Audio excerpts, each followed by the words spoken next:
वाले दिनों में हमारे बच्चे भी IAS कहलाएं, हमारे बच्चे भी IPS कहलाएं, हमारे बच्चे भी बैरिस्टर कहलाएं, लॉयर कहलाएं, हमारे बच्चे भी अच्छे पूंजीपति उद्योगपति कहलाएं, हमारे बच्चे भी अच्छे खिलाड़ी बने, हमारे बच्चे भी अंग्रेजी बोले, हमारे बच्चे भी विदेश दौरा करें और अच्छा जीवन जिए। ये सपना हम भी देखते हैं। इसीलिए हम कहना चाहते हैं कि हम सब यूनाइट होकर के अपने बच्चों के भविष्य के निर्माण के लिए। पूर्व विधायक जयप्रकाश नारायण जी का ये आलोचना।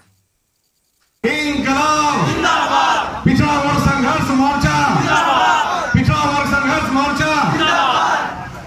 तो जैसा कि अभी हमारे संचालक महोदय जी ने मुझे बातें रखने के लिए मौका दिया है और आज के इस धरना कार्यक्रम की अध्यक्षता कर रहे हमारे जिला के यशस्वी जिला अध्यक्ष परम आदरणीय देवराज जी, इस कार्यक्रम में हम सबों के बीच में उपस्थित बहुत सारे भी वक्ताओं ने अपनी बातों को रखा है। हमारे बीच उपस्थित है जदयू के जिला अध्यक्ष श्रीमान गोप जी। इस कार्यक्रम में हम सबों के बीच में उपस्थित है डुमरी से चल करके आए हुए बैद्यनाथ मातो जी। कार्यक्रम में उपस्थित है हमारे बीच हमारे बेगाबाद से चल करके आए हुए हेमराज साहब जी। हमारे उपस्थित क्षेत्र से चल करके आए हुए जिला परिषद सदस्य के प्रतिनिधि श्रीमान महेंद्र प्रसाद वर्मा जी। गांडे से चल करके आए हुए हमारे बीच विधायक प्रतिनिधि रहे आदरणीय दिनेश प्रसाद वर्मा जी। उपस्थित से चल करके आए हुए हमारे नेता आदरणीय विनोद मंडल जी। हमारे मुफस्सिल के सहयोगी साथी आदरणीय अरुण राणा जी हमारे बीच इस कार्यक्रम में चल करके आए हुए रियासुद्दीन अंसारी जी। कार्यक्रम में भी हम लोगों के बीच में युवा नेता बहुत ही यशस्वी तरीके से अपने बात को हम लोगों को बताने का काम करके गए हमारे छोटे भाई आदरणीय मनीष राज जी। इस कार्यक्रम में हम सबों के बीच में विराजमान JP Kushwaha college of competence के प्राचार्य आदरणीय प्रोफेसर विवेकानंद जी। इस कार्यक्रम में उपस्थित गांडेस के लोकप्रिय नेता रहे हमारे भूषण प्रसाद वर्मा जी। अभी अभी अपनी बातों को हम सब के बीच में रख करके गए शिव बालक राणा जी। अभी बहुत हमारे युवा साथी हमारे बीच में भी बात करके रख करके गए आदरणीय राजू शर्मा जी। इस कार्यक्रम में अपने बातों से संबोधित करके हम लोगों को लाभान्वित पहुंचाने वाले आदरणीय हरिहर प्रसाद वर्मा जी। डुमरी से चल करके आए हुए आदरणीय मुन्ना जी हमारे बीच में अभी अधिवक्ता अभी ओजस्वी बातों से हम लोगों को संबोधित करके गए आदरणीय प्रमोद सिंह जी। कुछ जरूरी काम से जाना था वो हम लोग के बीच से जा चुके हैं, फिर से वापस आ चुके हैं। मैं देखा नहीं था, चलिए बहुत अच्छी बात है, एक जरूरी काम से गए और फिर हम लोगों के बीच में उपस्थित हुए हैं। हम लोगों के बीच में डुमरी से चल करके आए हुए रोहित शर्मा जी हमारे बीच में अपनी बातों को रख करके अभी भी बैठे डुमरी के लोकप्रिय नेता आदरणीय बैद्यनाथ मातो जी। इस कार्यक्रम में उसके अलावा बहुत सारे ऐसे गण्यमान्य हमारे पिता के माध्यम से हम लोगों से बहुत सारी बातें पूछा, हम लोगों ने जवाब दिया और इस कार्यक्रम में हम लोगों के बीच में लोकप्रिय मुखिया रहे पिंडरसोल के अजीत वर्मा जी भी उपस्थित हैं। उसके अलावा बहुत कुछ चाहिए और क्यों चाहिए, हमारा भारत का संविधान का आरक्षण के प्रति क्या सोच है, संविधान हमें किस प्रकार का अधिकार प्रदान करता है। इन विषयों पर हम 2-4 लाइनें 2-4 बातें आप लोगों के सामने शेयर करना चाहते हैं, क्योंकि हम जानते हैं कि भारत जो है पूरे विश्व का एक सबसे बड़ा लोकतांत्रिक देश है और लोकतांत्रिक देश जब सबसे बड़ा है यहाँ का संविधान भी सबसे बड़ा है।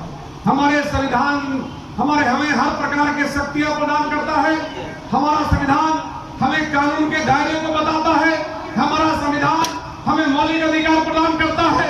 हमारा संविधान हमें डायरेक्टिव प्रिंसिपल के माध्यम से नीति निर्देशक सिद्धांत तत्वों के माध्यम से हमें जीवन जीने की पद्धति को प्रदान करता है। हम कहते हैं इसी बात को देखते हुए कि आज इस संविधान में डॉक्टर भीमराव अम्बेडकर जी ने भारत के संविधान का निर्माण किया, तो भारत जिस प्रकार से विकास के राह पर बढ़ रहा था, हम हजारों हजार साल गुलाम रहे।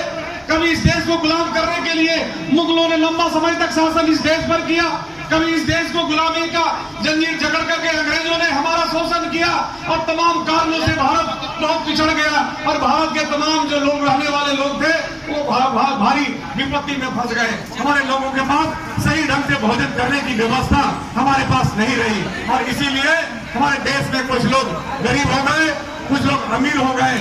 और इन्हीं बातों को देखते हुए तो हम लोग को समझना चाहिए कि भारत के संविधान जब बना तो भीमराव अंबेडकर जी ने संविधान में कहा कि इस देश में जो भी पिछड़ गए हैं, जो जिन लोगों को मुख्य धारा से जोड़ना है, क्योंकि भारत का संविधान क्या कहता है? भारत का संविधान कहता है कि भारत एक कल्याणकारी राज्य है और कल्याणकारी राज्य में जो सरकारें होंगी उन सरकारों का यह दायित्व होगा कि हर एक जनता का कल्याण करे, हर एक जनता का कल्याण करे। मेरा कहने का मतलब जो सबसे गरीब व्यक्ति होगा इस देश में, उस गरीब व्यक्ति के घर में कैसे भोजन पहुंचे, कैसे आवास हो, कैसे कपड़े हो, कैसे ऊपर रहने की व्यवस्था हो, इन तमाम चीजों की चिंता करना सरकार का काम है। तो सरकार ने कहा भाई इन चीजों की जब चिंता करने का काम सरकार का काम है, जैसे सरकार इस देश में रहने वाले हमारे जो अनुसूचित जनजाति के लोग हैं, जिन्हें हम आदिवासी भाई कहते हैं, इस देश में रहने वाले हमारे जो अनुसूचित जाति के लोग हैं,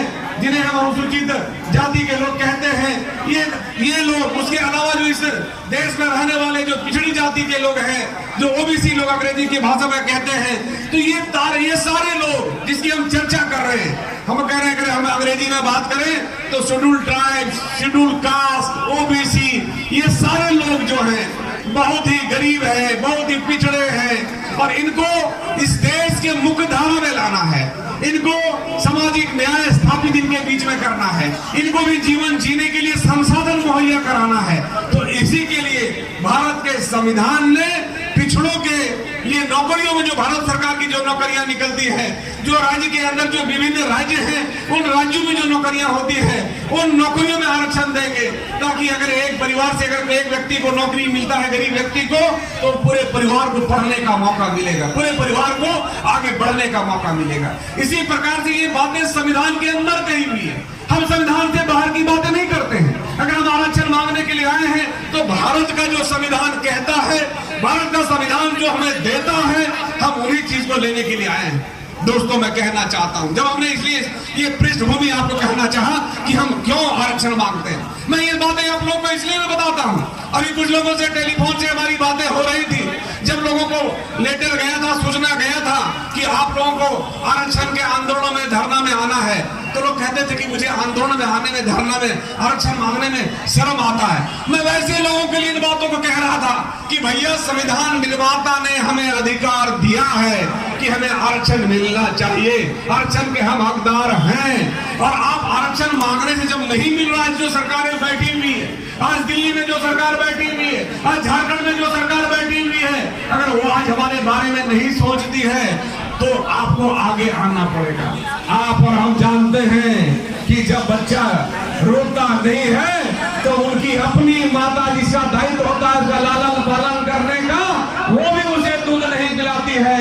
तो इसीलिए मैं कहता हूं, अगर आप मांगेंगे नहीं, अधिकार के बारे में चर्चा करेंगे नहीं, आप अगर यूनाइट नहीं होंगे, आप एक नहीं होंगे, तो आपको आरक्षण कैसे मिलेगा? संविधान ने तो लिख दिया, बाबा साहेब भीमराव अंबेडकर जी ने संविधान में वर्णन कर दिया, परंतु अगर क्या है ये पिछड़ी जातियां सोए रहेंगी? आप जरा सोचिए कि पूरे भारत में जो भारत की जनगणना करने वाले लोगों ने, ये सही जनगणना नहीं हुआ है और भारत की जनगणना अभी अनुमानित करने वाले लोगों ने हमारी आबादी 54% भारत में तय किया है और हम झारखंड में हमारी आबादी 56% तय किया है। हम यह जनगणना पूरा परफेक्ट नहीं हुआ है, यह जनगणना अनुमानित है। इसीलिए तो आपने देखा होगा पिछले दिनों जब हमने रांची में धरना दिया था तो हमने आरक्षण के साथ साथ क्या मांगा था? हमने आरक्षण के साथ साथ जातीय जनगणना की भी मांग की थी कि जातीय जब जनगणना होगा तो हमें पता चलेगा कि इस देश में पिछड़े कितने हैं और इस देश में अन्य लोग कितने हैं। क्योंकि अन्य लोगों की आबादी हम तो लगातार देख रहे हैं, अपनी आबादी भी हम लगातार देख रहे हैं, परंतु हम बड़ी आबादी वाले होने के बाद भी गणना के अभाव में जो गणित की हेराफेरी करते, मैं उन विषयों पर ज्यादा नहीं जाना चाहता।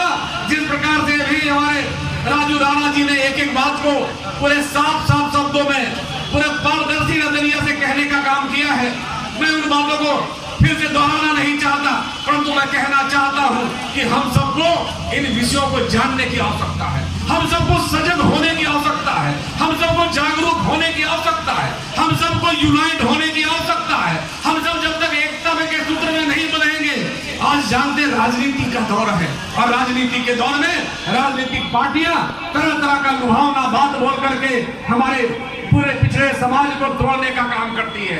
वो देखती कि अगर 56% अगर किसी के एक साथ चला गया तो जब 56% चाहेगा वही एमएलए बनेगा, वही एमपी बनेगा, उसकी सरकार बनेगी। तो हम 56% वालों को क्या करते हैं, वो अलग से तोड़ने का काम करते हैं। वो कहते हैं कोई आदमी, आप कोई साहू समाज के हो भैया, कोई जादव समाज के हो, कोई गोरी समाज के हो, कोई और गढ़वाल समाज के हो, कोई राणा समाज के हो, तरह तरह की बातों को कह करके हमें अलग अलग छोटा छोटा लॉलीपॉप दे करके तोड़ने का काम करते हैं चुनाव के दौरान। और हम जब टूट जाते हैं, हमारे वोट से जब एमएलए एमपी बन करके जब सरकार बना लेते हैं, तो ये भूल जाते हैं कि भारत की संविधान की मूल आत्मा क्या है। क्या है भारत संविधान की मूल आत्मा? संविधान की मूल आत्मा को भूल करके हमें केवल भरगलाने का काम करते हैं और केवल अपने निजी स्वार्थ में लिप्त हो जाते हैं। हमारे जितने भी नेता जीत करके जाते हैं, निजी स्वार्थ में लिप्त हो जाते हैं। मैं यह कहना नहीं चाहता, परंतु आप सबों के सामने जब मैं खड़ा हूं तो बताना चाहता हूं कि किस प्रकार से इस प्रकार के आंदोलन को आगे लेके जाने में कठिनाइयां होती है। जब हम विधायक था, अभी हमारे मनीष जी कह रहे थे कि चाचा आप जब विधायक थे तो क्या आपने क्या किया, आपने क्यों नहीं इन मांगों को रखने का काम किया।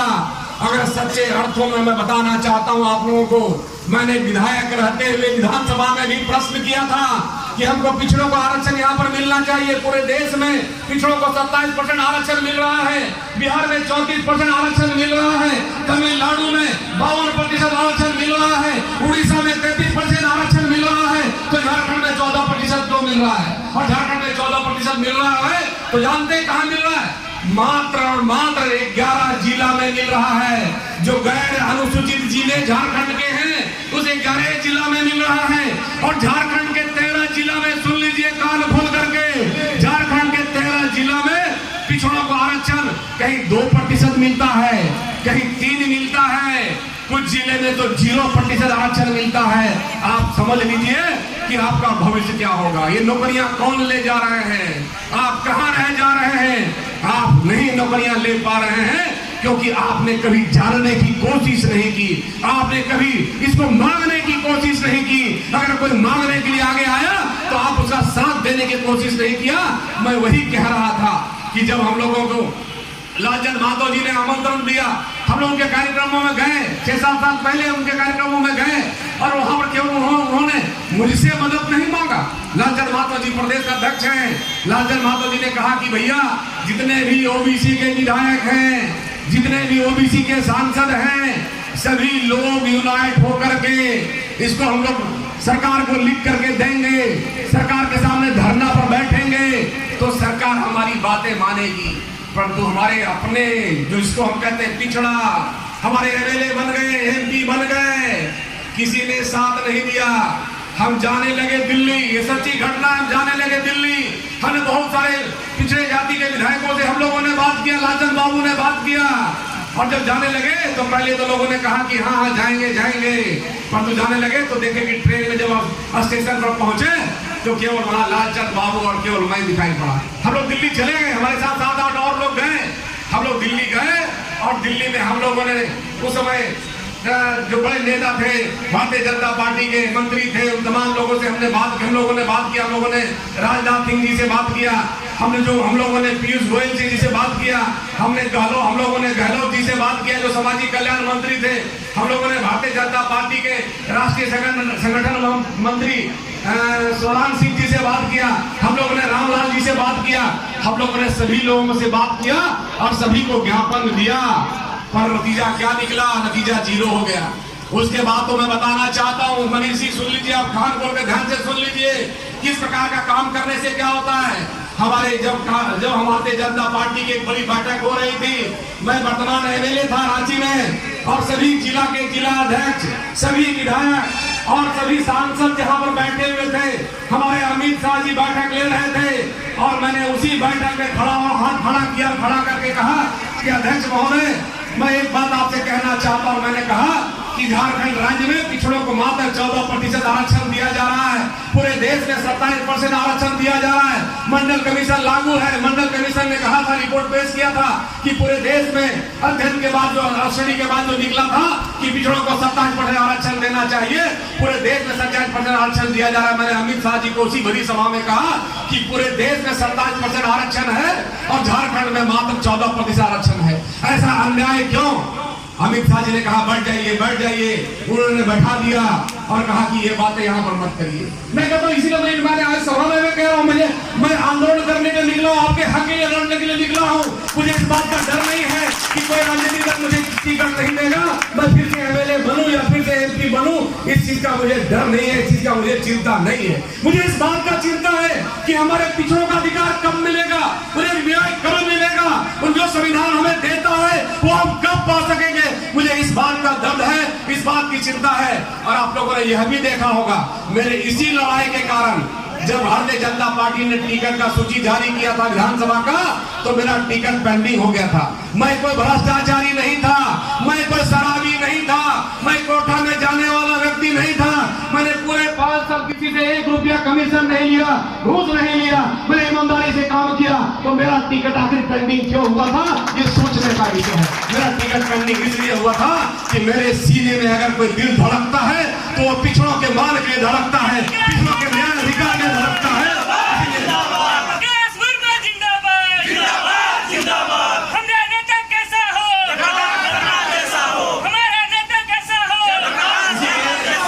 मैं कहना चाहता हूं, मैंने इन चीजों की कभी चिंता नहीं की। मैं पद का लोभी कभी नहीं रहा। मैं चुनाव लड़ने और जीतने का कभी मैं इंतजार नहीं करता हूं, लगातार मैं संघर्ष कर रहा हूं।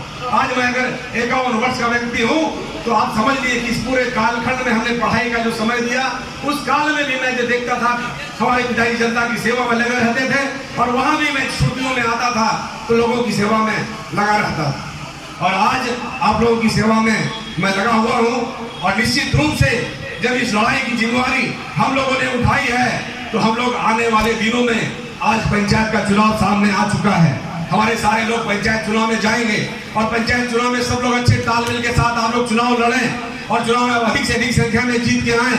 दिसंबर माह के अंत में पंचायत चुनाव समाप्त हो जाएगा। उसके बाद हम एक बड़ी रैली और बड़ा जोरदार आंदोलन करने की रणनीति करेंगे और हम ऐसा आंदोलन करेंगे कि सरकार को भी लगेगा, हेमंत सोरेन की सरकार आज झारखंड में चल रही है तो हेमंत सोरेन की भी सरकार को लगेगा कि अब पिछड़े जाग चुके हैं। क्योंकि हेमंत सोरेन जी ने भी चुनाव के दौरान क्या कहा था, किसी से छिपा हुआ नहीं है। जब चुनाव प्रचार चल रहा था तो सभी मंच पर खड़े होते थे और बड़ी बढ़िया मजाकिया अंदाज में कहते थे, मेरी सरकार बनी तो मैं 3 महीना के अंदर पिछड़ों को 27% आरक्षण देने की घोषणा करूंगा। और आज 2 साल बीतने को है, दिसंबर के अंत में 2 साल बीत जाएंगे। हम कहें कि हेमंत भैया आप जो कह रहे थे उस पर भी नजर गुजारिए, आपने जो कहा उस वादा को पूरा कीजिए। ये हम हेमंत सोरेन जी को आज इस मंच के माध्यम से कह रहे हैं। अगर वो नहीं मानते हैं तो आने वाले जो पंचायत के चुनाव समाप्त होने दीजिए। हमारे तमाम लोगों को एक्टिव होकर के, सक्रिय होकर के इस आंदोलन को और ताकत देना है और शक्ति प्रदान करना है और शक्ति प्रदान करेंगे तो निश्चित रूप से जब उन्हें लगेगा कि भैया ये 56% आजकल तो लोग देखते हैं जो इकट्ठा है, हमारे बीच आता हूं कि हमारे जो अल्पसंख्यक भाई जब यूनाइट हैं, जब एक हैं और जब एक हैं तो आज सारी राजनीतिक पार्टियां उनसे डरती है कि भैया अगर मुसलमान समाज नाराज हो गया तो नहीं जीत पाओगे। तो वो अगर 10% लोग डरा सकते हैं भैया, तो 56% लोग हम लोग क्यों नहीं यूनाइट हो रहे हैं? हम क्यों नहीं डरा सकते हैं? हम भी डरा सकते हैं। इसीलिए 56% वालों को यूनाइट होने की बात है। हम यूनाइट होंगे तो हमें कहीं जाना नहीं पड़ेगा मांगने के लिए, कहने के लिए। ये सारी सरकारें, ये भारतीय जनता पार्टी के जो अमित शाह जी ने मेरी बातों को नजरअंदाज कर दिया, वो अमित शाह आएंगे कि जयप्रकाश जी माफ कर दीजिए। अमित शाह कहेंगे जयप्रकाश जी माफ कर दीजिए, हम आरक्षण देते हैं और हमारे साथ चलिए। वो हमारे हेमंत सोरेन जी आएंगे, जयप्रकाश जी हम वादा करके नहीं पूरा कर रहे, माफ कर दीजिए, हम 56% को साथ लेके चलिए, हम आरक्षण देते हैं। हमें यूनाइट होने की आवश्यकता है, एकता बदलने की आवश्यकता है। हम कहते हैं इन चीजों को अगर हम सब लोग समझते और एकता के सूत्र में बंधते हैं तो निश्चित रूप से कोई भी ऐसी ताकत नहीं है जो हमें आरक्षण लेने से रोक सकती है। हम आरक्षण लेके रहेंगे, आरक्षण लेके रहेंगे। हम कहते हैं ऐसा हौसला हर कोई बनाने की आवश्यकता है। आपको गांव के अंदर अगर कोई ऐसा, ये आज का जो आंदोलन हमारा है, हमारा जो आरक्षण के मांग का जो आंदोलन है, यह आंदोलन आप लोग कोई ऐसा भूल मत करिए कि यह आंदोलन एमएलए बनने के लिए आंदोलन है, यह आंदोलन एमपी बनने के लिए आंदोलन है। यह आंदोलन सिर्फ और सिर्फ पिछड़ों के अधिकार के लिए आंदोलन है, आपके हक के लिए आंदोलन है। और आप एकजुट हो जाइए, और हम एकजुट हो जाएंगे तो सारी सरकारें आपके सामने नतमस्तक होंगी, और सरकारें नतमस्तक होगी तो आपकी जीत होगी। आपके आने वाले जो हमारे बच्चे होंगे उन बच्चों को अच्छी नौकरियां मिलेंगी, और जब अच्छी नौकरियां मिलेगी तो मैंने देखा है, मैं भी एक किसान का बेटा हूं, मैंने देखा है कि किस प्रकार से हमारे पूर्वज खेतों में, खलिहानों में संघर्ष करते हैं, किस प्रकार से कादों में जूझते हैं, किस प्रकार से हल चलाते हैं, किस प्रकार से धान का उत्पादन करते हैं, अन्न का उत्पादन करते हैं, किस प्रकार से फसल लगाते हैं, और कितना मेहनत करना पड़ता है। और आज हम सबको नौकरियां नहीं मिलती। मैंने देखा है किस प्रकार से हमारे कुम्हार भाई चक्का चलाते हैं और प्याली बनाते हैं, हंडिया बनाते हैं। हमने देखा है किस प्रकार से हमारे जादव भाई गाय का पालन करते, भैंस का पालन करते, अपने जीवन को जीते हैं। किस प्रकार से हमारे तमाम साहू भाई छोटा छोटा दुकान चलाते हैं, ठेला चलाते हैं और जीवन को जीते हैं। मैंने आप सबों का दुख देखा है, आप सबों का हमने दर्द देखा है। हम कहते हैं इस दर्द से बाहर निकलने के लिए हमारा भी जीवन अच्छा हो, हमारे भी बच्चे कल आने वाले दिनों में हमारे बच्चे भी आईएएस कहलाएं, हमारे बच्चे भी आईपीएस कहलाएं, हमारे बच्चे भी बैरिस्टर कहलाएं, लॉयर कहलाएं, हमारे बच्चे भी अच्छे पूंजीपति उद्योगपति कहलाएं, हमारे बच्चे भी अच्छे खिलाड़ी बने, हमारे बच्चे भी अंग्रेजी बोले, हमारे बच्चे भी विदेश दौरा करें और अच्छा जीवन जिए। ये सपना हम भी देखते हैं। इसीलिए हम कहना चाहते हैं कि हम सब यूनाइट होकर के अपने बच्चों के भविष्य के निर्माण के लिए, हम अपने बच्चों के भविष्य को अगर देना चाहते हैं, अच्छा भविष्य देना चाहते हैं। हर एक व्यक्ति किस प्रकार से अपना बेटा को प्यार करता है, किसी से छिपा हुआ नहीं, अपनी बेटी को मान सम्मान देता है, किसी से छिपा हुआ नहीं है। तो हम कहते हैं कि जो हमारी आज की जो लड़ाई है, ये लड़ाई अपने भविष्य के निर्माण के लिए लड़ाई है। इसी लड़ाई में आप लोगों का मैं मदद चाहता हूं, आप लोगों का सहयोग चाहता हूं, और आगे चलता चलता मुझे कोई गोली भी खाना पड़े तो मुझे कोई चिंता नहीं होगा, मुझे कोई डर नहीं होगा। इसीलिए आप लोग मेरे पीछे पीछे चलेंगे, हम आंदोलन को सफलता के अंजाम तक लेकर के जाएंगे, अपने हक और अधिकार को पाने का काम करेंगे। आज के कार्यक्रम में आप सभी ने कीमती समय दिया, आप सभी अपने घर से गांव से निकल करके आए और आप लोगों ने इस कार्यक्रम को सफल बनाया। इसीलिए आप लोगों को भी मैं तहे दिल से बहुत बहुत धन्यवाद देना चाहता हूं, आप लोगों को भी बधाई देना चाहता हूं कि आप भी इस मैदान में, जो जंग का मैदान है, जो आरक्षण की लड़ाई है, इस लड़ाई में आप सभी हम लोग के साथी आज बने हैं और सदैव बने रहेंगे। और जब तक हम सबकी जीत नहीं होगी तब तक आपका सहयोग मिलता रहेगा, आपका प्यार आशीर्वाद मिलता रहेगा। इन्हीं तमाम उद्गार और बातों को शेयर करते हुए मैं अपनी बात को विराम देता हूँ। बहुत बहुत धन्यवाद। भारत माता की वंदे वंदे। प्रोफेसर जयप्रकाश शर्मा जिंदाबाद, पिछड़ी जाति संघर्ष मोर्चा जिंदाबाद, पिछड़ा वर्ग संघर्ष मोर्चा जिंदाबाद, 36%